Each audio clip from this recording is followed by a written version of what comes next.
बोलता मेरी गाड़ी चढ़नी है चढ़नी है। अरे तुम लोग को सब बताने के बाद इस्लाम भाई यार ऐसा होता है। तो क्वार्टर वाला आ ही नहीं रहा है ऊपर, बोलता मेरी गाड़ी चढ़ान नहीं चढ़ेगी।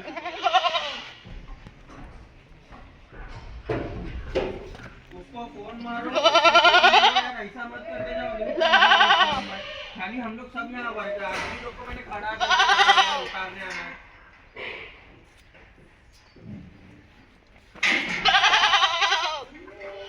उसको फोन करो कहीं से भी घूम के आए, बोलना दो रास्ते हैं दोनों पे चढ़ान मिलेगी।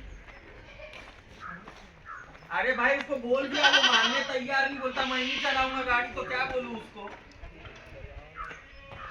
भाई तुम ही बोलो इस्लाम भाई, मैं नहीं बोल रहा उसको फोन करके, तुम ही बताओ। अरे मैंने सब कर लिया इस्लाम भाई, तुम